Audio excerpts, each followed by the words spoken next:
Welcome back to beautiful downtown Hudson, Massachusetts at Hudson Appliance for another episode of Wicked Good Food. I'm your host, Matt Williams, and today it's all about some things you might want to bring to a cookout. So we are always invited to a cookout, and I know when I have cookouts, people bring a lot of things that are fun little munchies that they pick up at the store, but I think it adds a little bit more ownership if it's something you actually made. So we're going to try to make 4 relatively easy, although some of them take a little bit of time, things that you can make and you can really be proud of when you show up at the party. First thing we're going to make is some baked beans. I love baked beans, especially in the summer. I know they're a hot thing and they're nice and hearty, but I love them next to a hot dog or something like that.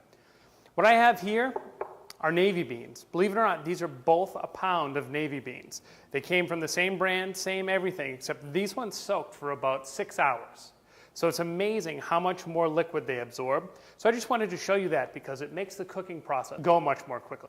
But what I'm going to do is I'm going to take our soaked beans, 1 pound of beans, dump them into a pot here, and I'm going to add about half a teaspoon there of baking soda, and then I'm going to add enough water just to cover the beans. Just a little bit more. And I want to go ahead and crank this up. And I want to let these simmer for 5 minutes. So baked beans are one of these things that there's a whole bunch of different ways you can make that have a whole bunch of different outcomes. The most basic way is to put all your ingredients together, throw them in a pot, and bake them for like 16 hours. They take a long time, but the molasses you put in there actually slows down how quickly the beans cook. But there's a couple little shortcuts you can take. So this is one of them here. So I'm going to par cook our beans a little bit for 5 minutes. I'm going to add the baking soda, which is going to help the beans soften a little bit. But you have to be careful because if you overcook them, they'll turn to mush. So we're going to let these come up to a simmer. Over here in this pot, I have some red potatoes, whole red potatoes. One of the other things we're going to make is my grandmother Williams's recipe for potato salad. I think it's the best potato salad out there. But one of the things she always did, and I didn't really understand why or that it made a difference, was she always cooked her potatoes whole. Now that I know a little bit about more food, and I've played with it a few different times, I see how much more potato flavor you hold on to by not peeling and not cutting your potatoes. So we're going to cook these potatoes whole, and we're going to make them very well cooked, and then we'll cool them off and cut them up. So as these get ready to simmer, we're going to use this, which actually is also my grandmother Williams's bean pot. So we're going to build our beans right in here. So I'm going to take to this, and I'm going to add about half a cup of brown sugar right in there. I'm going to add about half a cup of molasses.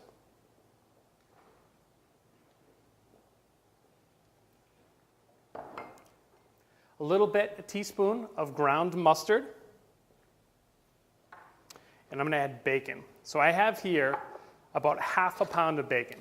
You might think that's a lot, half a pound of bacon for a pound of beans, but remember the beans grow quite a bit. But what I'm looking for with these baked beans is that they're not going to be like canned baked beans that are really, really sweet. I want these they'll still be sweet. We put brown sugar in, we put maple syrup in, but I want them to be really savory. So what I have here, and you can get this at most supermarkets, but it comes in bulk, and it's essentially bacon ends and pieces. So there's some really thick chunks and some small pieces, and I don't care that some of the pieces are long. I'm going to dump them all in there because if we cook this long enough, all this is going to get really tender, but I do like the little bit of contrast in the shape and in the size of the bacon compared to the rest of it. So that's everything that's going to go in our baked beans except for one more ingredient, which is onion. So I'm going to take and dice up this onion. If you're a loyal watcher, you've seen me dice onions many times before. Our onion grows like this. The roots come down this way. I want to cut off the stem end. Cut our onion in half. Go ahead and peel it. I left the root end on there because that's going to make it a little bit easier for me to dice when the time comes.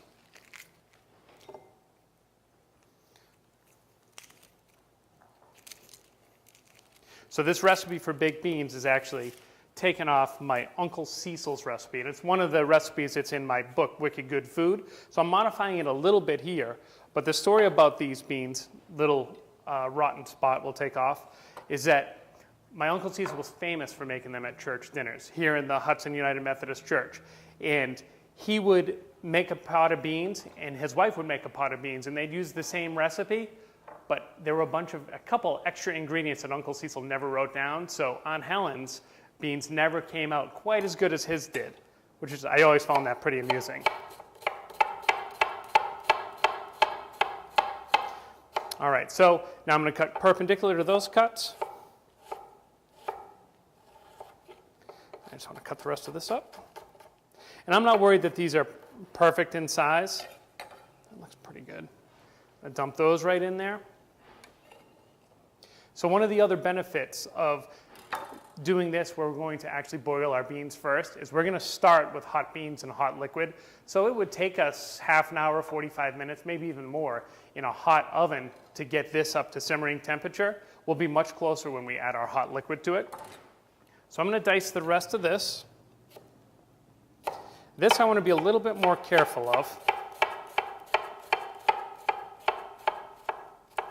because this is going to be one of the ingredients in the potato salad. So I want there to be some onion flavor in there. I don't want it to be super strong. I don't want someone to bite into a big hunk of onion, just because that's not something that I enjoy. If you love it, keep your onions nice and big. I'm going to go through and cut the rest of this. So that all we're wasting is the core there. But I'm going to take one extra step here. I'm going to take my onions, put them in a bowl, and salt them pretty aggressively. I'm going to mix this salt around. And what this is going to do is it's going to pull some moisture out of the onions. When it does that, it's going to release some of those sulfuric compounds in there that make us cry. Some of the things that are really intense that I don't particularly like in raw onions. Don't worry about the salt. We're going to rinse most of it off, and we're going to want a little bit of salt in our finished potato salad. So we're going to take our first break. We're going to let these go and simmer for about 5 minutes. We'll build the rest of our beans, and we'll get going on our other dishes.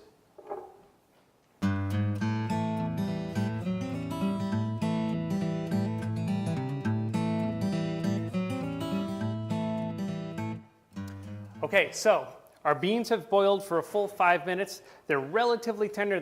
They're not cooked yet. We still need them to cook a little while, so I'm going to go ahead and dump those right into our bean pot.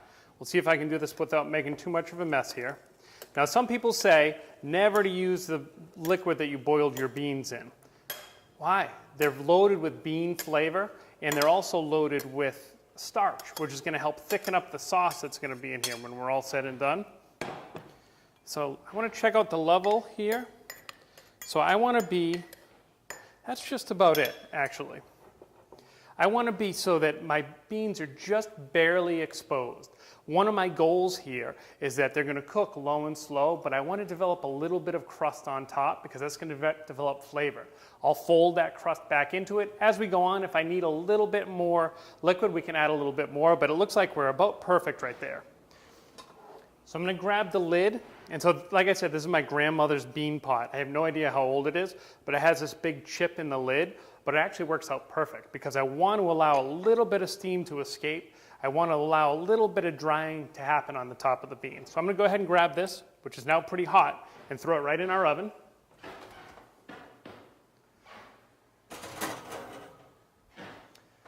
So this is set at 350 degrees. We're going to let it go for about 4 hours. You want to check it as you go. You want to make sure that your sauce reduces enough and your beans are nice and tender. But we'll let that go. We'll check it out in a little bit. All right, so I'm going to turn on our burners here. So the other thing that I didn't mention we're going to make is we're going to make a quinoa and asparagus salad.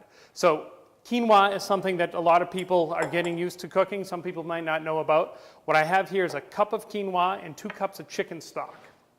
I'm going to grab my pot here, put my chicken stock in here, and I want to let this come up to a boil. Then I'm going to go ahead and add my quinoa to it, and I'll show you how to cook that. So the other part of this is going to be our asparagus. So I'm going to crank up the heat on this pot of water. So here with our potatoes, they grow underground. Vegetables that grow underground, you want to start in cold salted water. Asparagus grows above the ground. As a general rule, you want to start it in boiling salted water. So that's what we're going to do. So I have this asparagus. If you check it out, These are big asparagus. I usually like smaller ones because they tend to be more tender and they take a little bit less work, but that's all right. This is still going to be great. These are a little woody on the end, so I'm going to remove the ends on some of these. Don't throw this away though. This is great to simmer if you have other vegetable scraps and make a really quick, simple vegetable stock. I'm going to snip the other ends here. Now, so this is going to be hard to eat. I don't want to serve this whole thing. So I want to think about what is going to make sense in this salad as far as the size to make it relatively easy to eat. So I think pieces about like this.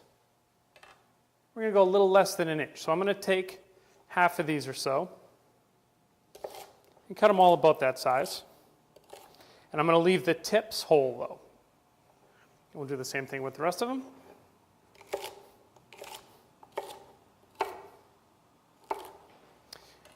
And there's our asparagus.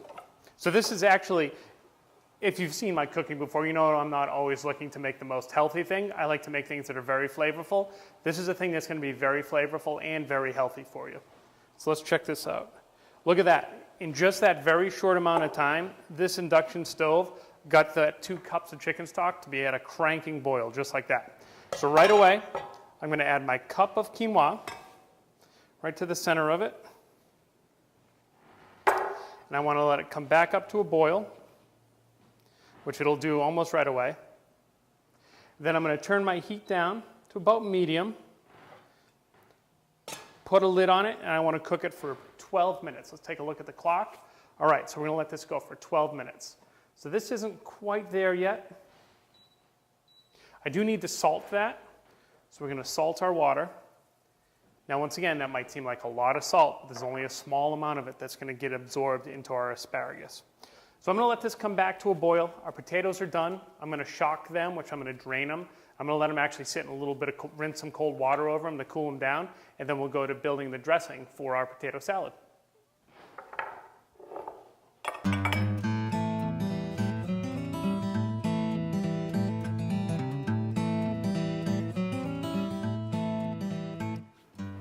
Okay, so it's been about 12 minutes. Our quinoa is just about done. I'm going to turn the heat down on it. If you take a look in there, you can see that there's almost no liquid left. And I just want to fluff it a little bit. I'm going to pop the lid on it, and I'm going to let it sit for about 10 more minutes. We'll just let this sit. It'll absorb some more heat. It'll absorb whatever liquid is left in there.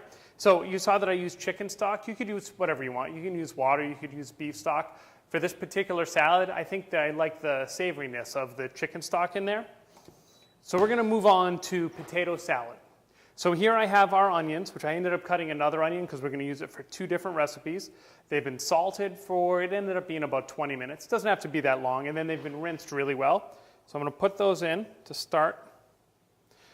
So one of the things I like about doing this, and I was just talking to Donna about this, is you don't have that intensity of biting into the onion and having that raw onion, but you still have that crunch of the raw onion. So to that, we're going to add some celery. So I'm going to dice up some celery. I rinsed this real quick, and I'm going to take and just trim off the end here. I don't need that much of it. So when I'm working with my students, in particular with celery, they always want to just cut it into little rounds like that. And there's nothing wrong with that, but I always say, think about what you're putting it into. What are you going to eat it with? We're eating this with a fork, right? A lot of times they'll cut this for a soup, and that's too big to fit on a spoon. So I always say, think about what you're going to put it on. I want there to be smaller pieces. I want them to be more similar to what our onions are like. So I'm going to take these and just give them a quick dice.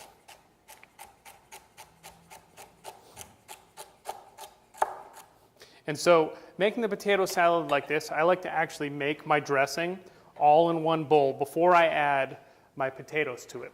So here I have my onions and some celery. We could add a little more celery to that, but that'll be all right. Now I'm going to start to make my dressing. So I'm going to start off by adding some mayonnaise. And I'm going to add about 1/4 cup of mayonnaise. I don't want to go too crazy. Celery seed. It's one of the secret ingredients. So I'm going to add about 1/2 teaspoon of celery seeds. Add some apple cider vinegar. This is going to give a little bit of a tang. and some granulated sugar. So this potato salad has a little bit of sweetness to it. And to this, I'm going to add some fresh ground black pepper.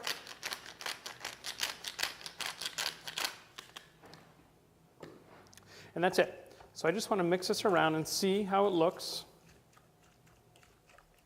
So what we're looking for is a dressing that's not going to be super thick. I don't like a really, really heavy mayonnaise. I just want there to be enough in there so that the potatoes get coated in our dressing. And that looks good. That looks good. It's pretty liquidy, not super mayonnaise-y. Now to that, we're going to add our potatoes. So here I have our potatoes.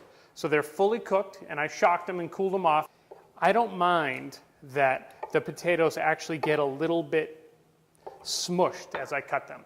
If you want to have like perfectly square edges on your potatoes, cut them first and then cook them. But I don't mind that they end up being a little bit mush once I mix them around, because they're going to have that great potato flavor. And maybe also because that's how my grandmother made it. You know, that resonates with me. So we're just going to cut these up. Once again, thinking about how are you going to eat this. So I don't want to put in a piece like this because somebody's going to have to cut it. I don't want it to be super small because I want our potatoes to have a little texture. And I also know that when I mix this up, I'm going to end up squishing up my potatoes a little bit. So I'm doing 1/2 inch or so, 1/2 inch, 3/4 of an inch cubes. I'll do one more. So this is something that you should make a day in advance. You don't have to, but it's great when you can give your potatoes, which now are going to be like little sponges, because we didn't overload them with water, because the skin on these potatoes, even though it might have cracked on some of them, protected it from absorbing a bunch of water. So now they're not waterlogged, they're looking for something to soak up, so they're going to soak up the flavor of all the things in here. Yeah, that looks great.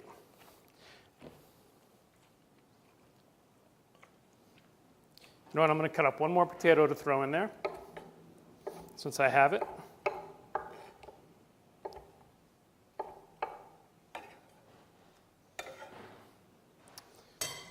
And there we go.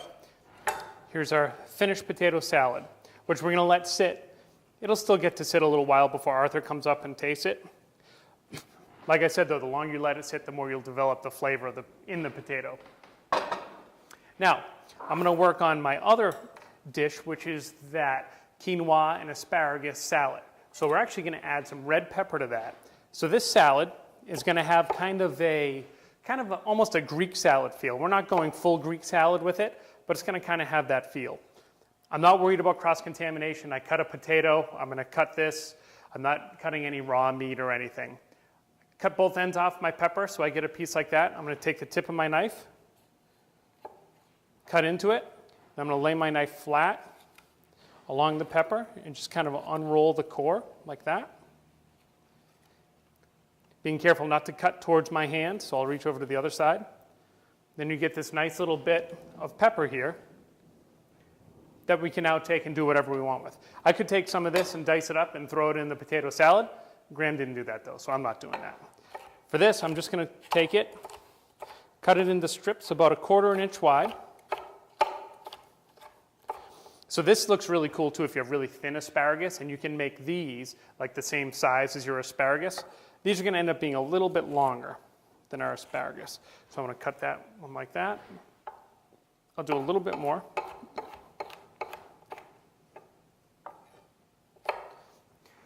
Then the last thing that's going to go in there that we're going to prep right now is some cucumber.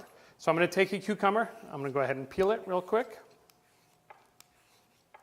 So for this particular dish, I don't want the added moisture of the seeds and the texture of the seeds. So we're going to remove the seeds of the cucumber. Always a good idea to wash your vegetables first. So I wash these cucumbers. A lot of times they come sprayed with a food safe, but still a little sketchy wax on them. So I'm going to take it. I don't need the whole cuke, so I'm going to cut it in half. And I'm going to cut it in half this way. Then I'm going to use my spoon to remove the seeds. So I'm just going to take my spoon and just scrape along. Remove the seeds off one side. If you love the seeds, go ahead and leave them in. but they're very wet, and I don't want that in there. I want everything to kind of stand up on its own in our finished salad. Very similar to our pepper, we're going to go ahead and cut it into strips.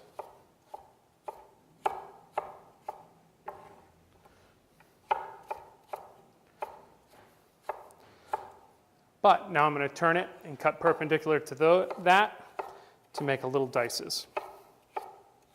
So we're going to take another minute here. I'm going to check our beans. We're going to clean up our mess. We'll get back to finishing our last salad, and I've got one other quick salad we're going to make for you too.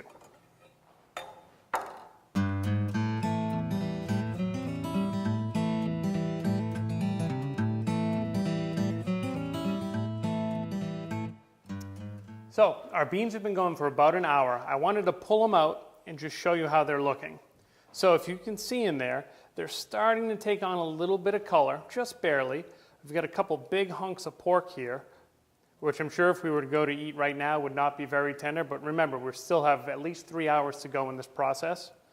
I don't want to mix them up too much. I don't want to beat up the beans, but they look exactly how they should. I'm going to pop our cover back on and go ahead and put it back in the oven.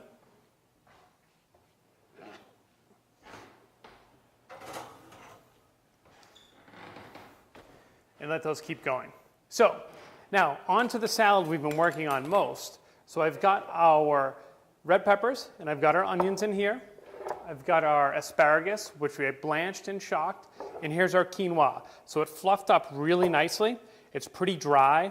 I spread it out a little bit so that it would cool off. We don't want to start with it hot. But now I'm going to go ahead and add all our vegetables right to this bowl.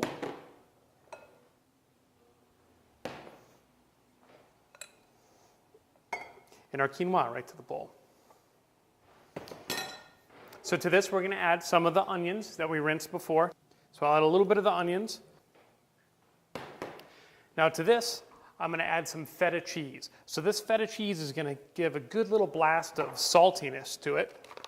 Then I'm going to use some fresh oregano. So I have some oregano here. And I'm just going to take and pick some of the leaves off and then tear them up a little bit. And just throw them in there. I'm just looking to kind of crush and tear the leaves a little bit. I'll just strip them off like that. Take them, break them up and tear them in there. I don't want a ton of them. I don't want you to get a mouthful of it, but I want every couple bites to get a little bit of fresh oregano and for it to season the rest of it. Maybe one more sprig will be plenty. Just like that.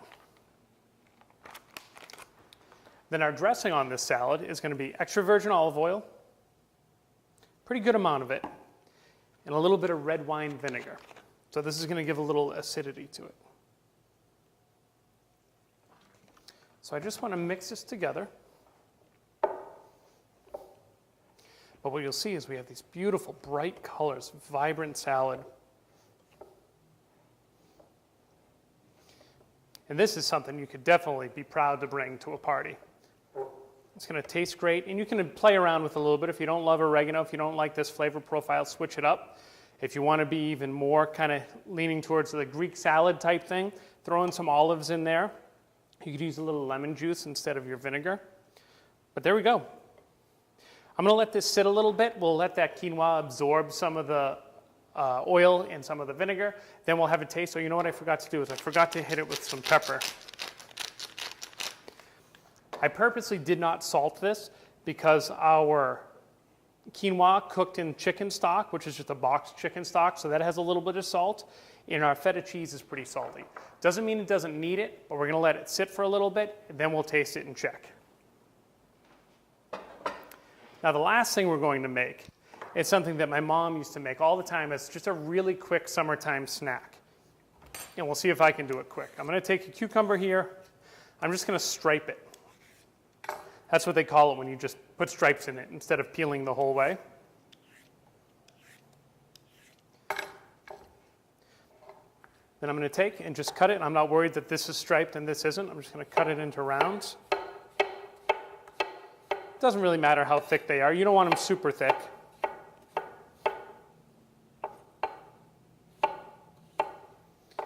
And then I'll do these. I'll cut the ends off. And just. But I love a fresh cucumber. And so I'm just going to leave our cukes there for a second. I'm going to build it right in our serving bowl. And she would always start with some cider vinegar. A little bit of salt. Just a little bit of sugar.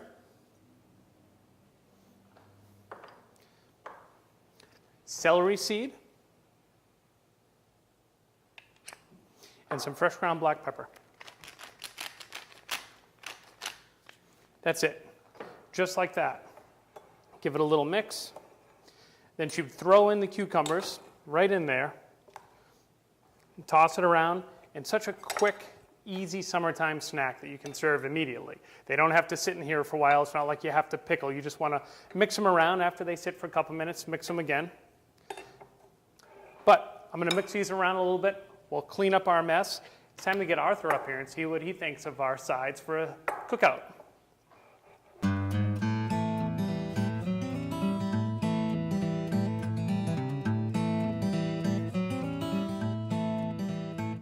Hey, Matt. Hey, Arthur, how are you? Welcome to Hudson Appliance again. Thanks for having me. Always a pleasure. So today, the idea was, as we're filming this, it's approaching summertime. So something that you can bring to somebody's cookout.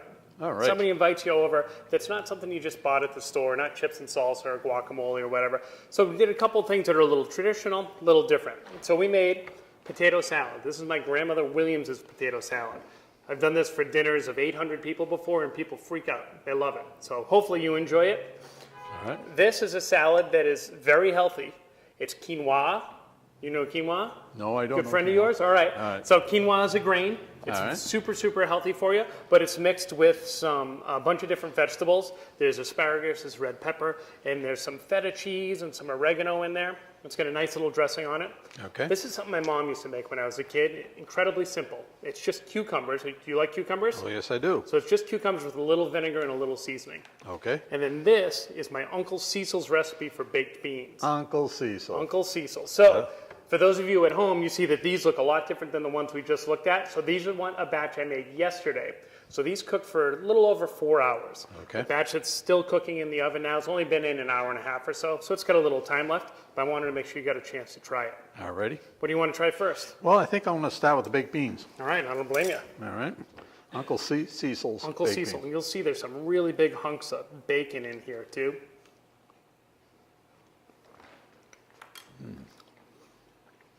Uncle Cecil knows how to make baked beans. Absolutely. They've got, like I said, they're nice and savory. They're sweet too, but it's not overly sweet. Like some of the canned beans you get are just, I think, are too much. Yep. Let's try the potato salad. All right. Now, my wife makes a mean potato salad. That's what I've heard. Yep. Do I at least get in the same ballpark as her potato salad? You're in the same game. All right. That's You're on the where same we game. want to be. It's very good. Good. Very good. And then so this one here, so it's this grain that's kind of fluffed with all this other stuff. Now, this is going beyond something I'm not used to. That's okay though. That's what we're here for, is to push the boundaries. All right. They're very tasty. You get a little salt from the feta cheese that you bite into, some different textures from the vegetables. That's good. Yeah, That's it is. Good. And no one else is going to be showing up to the cookout with that. So let's try those cucumbers. Sure. I always just use my finger, yes. Yeah, we ran out of forks, so we have to use finger. But very quick and simple. What do you think? Now that's wicked good.